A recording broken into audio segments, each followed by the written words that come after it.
So hello my dear students, welcome back to the chemistry का सागर and this video deals about the oxidation state। जो भी questions D block में oxidation state से आ सकते हैं वो सारे यहाँ पे डिस्कस होंगे। तो सबसे पहली बात, अगर हम 3D सीरीज की बात करें तो 3D सीरीज में कौन कौन से एलिमेंट होते हैं? शक्ति, वक्रमन, फीकोनी, कूजन। ठीक है बच्चों, आई होप अब तक ये सब याद हो गया होगा। अगर हम 21 स्कैंडियम इसकी इलेक्ट्रॉनिक कॉन्फ़िगरेशन लिखें तो ये आता है 3D1 4s2। टाइटेनियम के लिए 3D2 4s2, vanadium 3D3 4s2, chromium के लिए 3D4 4s2, फिर 3D5 4s2। करते करते अगर हम कॉपर में आते हैं तो 3D9 4s2, जिंक के लिए 3D10 4s2। तो बच्चों एक बात बताओ, ऑक्सीडेशन स्टेट के लिए कौन सा शेल केमिकल बॉन्डिंग में पार्टिसिपेट करता है तो जाकर उसकी ऑक्सीडेशन स्टेट डिसाइड करते हैं? Outer most shell. Outer most shell is responsible for the chemical bond formation, और यहाँ पे सबकी आउटर मोस्ट शेल में 4s2 है, यानी कि 2 is the maximum electron which these elements can lose. That means the common oxidation state can be +2 for the 3D series, isn't it? Yes or no? तो पहला क्वेश्चन यही deal कर रहा है कि what is the common oxidation state for the 3D series elements? So it is +2 because of the loss of the NS2 यानी कि 4s2 electrons, except for scandium। Scandium को छोड़कर कह रहा है, क्यों भाई? क्योंकि जब यहां पे आप स्कैंडियम को 2 इलेक्ट्रॉन निकलवाओगे उसके 4s में से तो 3D1 एक ही इलेक्ट्रॉन बचेगा पेनल्टीमेट शेल में, यानी कि force of attraction which has been experienced by this 3D1 electron from the nucleus will be very less। एक ही इलेक्ट्रॉन है, लूजली बाउंडेड होगा, आसानी से निकल जाएगा। तो जब आप एनर्जी 4s वाले और 4s वाले इलेक्ट्रॉन्स को दे रहे होगे रिमूव करने के लिए, हटाने के लिए, तो 3D भी उस 3D पे बैठा एक इलेक्ट्रॉन उस एनर्जी को गेन करेगा और वो भी निकलने की कोशिश करेगा। एक इलेक्ट्रॉन टिक नहीं पाएगा, लूजली बाउंडेड होगा न्यूक्लियस से, वो सुर निकल जाएगा। तो यानी कि आप एनर्जी दे रहे हो 4s के लिए, लेकिन निकल रहा है 3D वाला इलेक्ट्रॉन भी। ऐसा क्यों? क्योंकि बच्चों याद रखना कि 3D और 4s के बीच में एनर्जी गैप बहुत कम होता है, ये मेन पॉइंट है। इसी से ऑक्सीडेशन स्टेट के 2-3 सवाल और भी हल होंगे।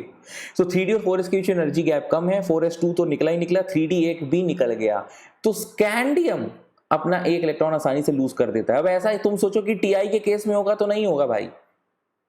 Ti के केस में ऐसा नहीं होगा, क्योंकि 2 इलेक्ट्रॉन है, फिर 2 इलेक्ट्रॉन को रिमूव करने के लिए ज्यादा एनर्जी चाहिए। एक इलेक्ट्रॉन था, आसानी से निकल जाएगा। तो scandium +3 common oxidation state show करता है, लेकिन बाकी सब +2 कॉमन ऑक्सीडेशन स्टेट शो करते हैं by losing their 4s electrons. ठीक है, अब माना यह जाता है, कहा यह जाता है कि ट्रांजिशन एलिमेंट्स के पास वेरिएबल ऑक्सीडेशन स्टेट होती है। अगर होती है तो क्यों होती है? जैसे अगर आपने सुना होगा Fe, फेरस भी होता है Fe2+, और फेरिक भी होता है Fe3+। आपने सुना होगा निकिल के केस में सॉलिड स्टेट का एक क्वेश्चन होता है Ni2+ भी होता है, Ni3+ भी होता है। मैंगनीज यार बहुत सुना होगा, Mn2+, Mn4+, Mn5+, Mn7+, है ना? तो why does this show variable oxidation state?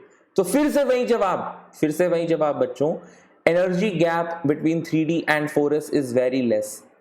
4s तो केमिकल बॉन्ड फॉर्मेशन में पार्टिसिपेट करता ही है ताकि वो +2 ऑक्सीडेशन स्टेट शो करे, पर चूंकि 3D और 4s में एनर्जी गैप कम होता है तो धीरे धीरे 3D भी कहता है कि तुम हमसे भी इलेक्ट्रॉन ले सकते हो, कोनो दिक्कत नहीं। It also participate in the chemical bond formation along with the 4s which results into the higher oxidation states of each elements। like let's example for manganese। अगर आप मैंगनीज के केस में देखें तो मैंगनीज का 25 होता है ना? 25 का मतलब हो गया बेटा 3D5 4s2। तो Mn2+ तो सुना ही होगा। तो Mn2+ क्यों है? लोअर ऑक्सीडेशन स्टेट Mn की कहां से आ रही है? 4s से आ रही है। लेकिन आपने ये भी सुना होगा MnO4 माइनस पर मैग्नेट आयन। यहाँ पे Mn की ऑक्सीडेशन स्टेट निकालो तो क्या आएगी, x minus 8 is equal to -1, यानी कि x इक्वल टू +7। तो यहाँ पे +7 क्यों है, क्योंकि 3D के 5 इलेक्ट्रॉन 4s2 के साथ पार्टिसिपेट कर रहे केमिकल बॉन्ड फॉर्मेशन में और ऑक्सीडेशन स्टेट +7 रिजल्ट हो रही है। तो यदि 3D पार्टिसिपेट ना कर रहा होता ये मुमकिन ना हो पाता। तो always remember that the lower oxidation state of the element is shown by the 4s orbital but the higher oxidation state is shown if 3D is also participating along with the 4s like in the case of Mn। तो ये दो questions I hope आपको clear हो गए। Video को pause करके आप questions को साथ में नोट करते रहिए। 10-10 मिनट की वीडियो है, इससे आपका काम काफी आसान हो जाएगा। और प्लीज कमेंट बॉक्स में, कमेंट सेक्शन में कमेंट करके ये बताओ कि ये आपको मेरी मेहनत कैसी लग रही है, आपके यूज की है कि नहीं है, वरना फिर मैं बनाना बंद करूं, क्योंकि हमको भी मेहनत लगती है यार ये सब बनाने करने में। तो बता दिया करो अच्छा है कि नहीं अच्छा है, नहीं अच्छा है तो हम रोक देंगे, अच्छा है तो हम कंटिन्यू करेंगे। सीधी सीधी बात है। दिक्कत ये तुम लोग यार बोलते ही नहीं हो, कुछ नहीं बोलते हो, ऐसे बस बैठे रहोगे देखते रहोगे। Which transition element has the highest oxidation state? 1 marks का ये क्वेश्चन आ सकता है। तो याद करिए फर्स्ट वीडियो में मैंने आपको बताया था osmium and ruthenium OS and RU +8 oxidation state show करते हैं। ऑस्मियम वाला तो कंपाउंड भी आप लेकर चल लो OSO4, इसमें ऑक्सीडेशन स्टेट निकालोगे तो +8 आएगी। नेक्स्ट क्वेश्चन है zinc shows +2 oxidation state, why? मतलब जिंक जो है वेरिएबल ऑक्सीडेशन स्टेट शो नहीं करता, ऐसा क्यों क्यों क्यों क्यों क्यों? क्योंकि देखो 3d10 जिंक की इलेक्ट्रॉनिक कॉन्फ़िगरेशन 3d10 होती है, तो Zn2+ जब निकल जाएगा तो 3d10 आ जाएगा। 3d10 होता है फुल्ली फिल्ड मतलब स्टेबल, और यहां से इलेक्ट्रॉन निकालना मुश्किल नहीं नामुमकिन हो जाता है बच्चों। Next, manganese has the highest oxidation state +7 with the oxygen, but with fluorine it shows the oxidation state of +4. Why? देखो बेटा, फ्लोरीन और ऑक्सीजन में ज्यादा इलेक्ट्रोनेगेटिव फ्लोरीन है, तो ये होना चाहिए था कि मैंगनीज जब फ्लोरीन के साथ बॉन्ड बनाए तो वो ज्यादा ऑक्सीडेशन स्टेट शो करना चाहिए, और मैंगनीज जब ऑक्सीजन के साथ बॉन्ड बनाए तो वो थोड़ी सी फ्लोरीन के कंपैरिजन कम ऑक्सीडेशन स्टेट शो करे, क्योंकि जो ज्यादा इलेक्ट्रोनेगेटिव होगा वही तो ज्यादा इलेक्ट्रॉन डेंसिटी खींचेगा, तो उसी में तो ज्यादा प्लस चार्ज आएगा ना भाई।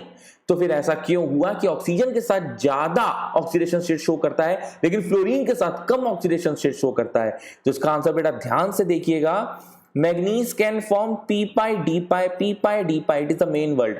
Manganese can form p pi d pi bond with the oxygen by utilizing the 2p orbital of oxygen and 3d orbital of manganese.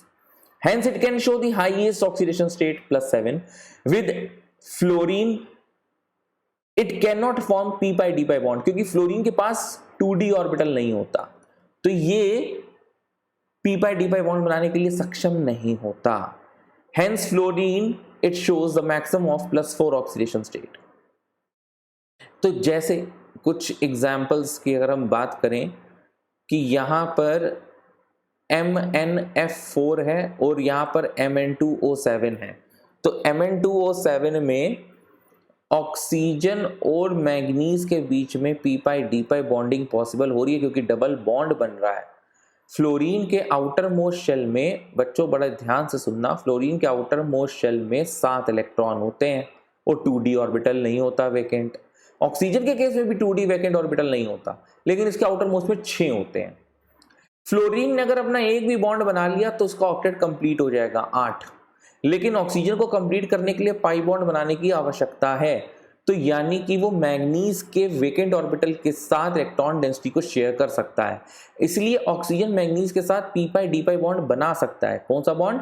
ये p pi d pi bond बना हुआ है, जो ये बॉन्ड है पाई बॉन्ड, इसको बोलेंगे p pi d pi। p bond, p orbital oxygen का इस्तेमाल हो रहा है, d ऑर्बिटल Mn का इस्तेमाल हो रहा है, इसलिए p pi d pi bond बन रहा है। लेकिन फ्लोरीन के केस में बच्चों चूंकि एक इलेक्ट्रॉन शेयर करने पर ऑक्टेट कंप्लीट हो जाता है फ्लोरीन का, इसलिए डबल बॉन्ड नहीं बना पाएगा फ्लोरीन।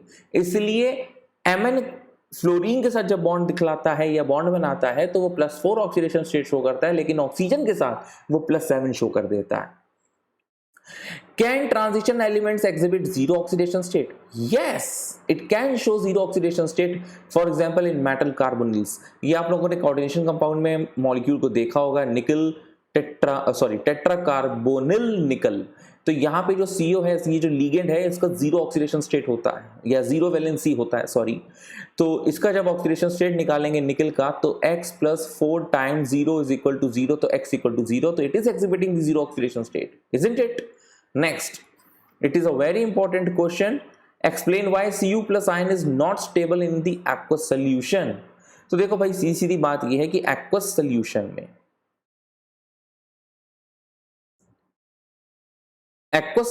में Cu+ जो है, Cu2+ + Cu में डिस्प्रोपोर्शनेशन रिएक्शन दिखलाता है, ये कीवर्ड है, ठीक है ना। ये जो लास्ट लाइन है, therefore many copper 1 मतलब Cu+ compounds are unstable in aqueous solution and undergo disproportionation। क्योंकि aqueous solution में यानी कि पानी के अंदर जो सबसे मेजर फैक्टर होता है वो होता है हाइड्रेशन इंथैल्पी। बात को बड़े ध्यान से समझना। हाइड्रेशन इंथैल्पी Cu+ की ज्यादा होगी कि Cu2+ की ज्यादा होगी? बट ऑब्वियस की बात है, Cu2+ की ज्यादा होगी। ऐसा क्यों?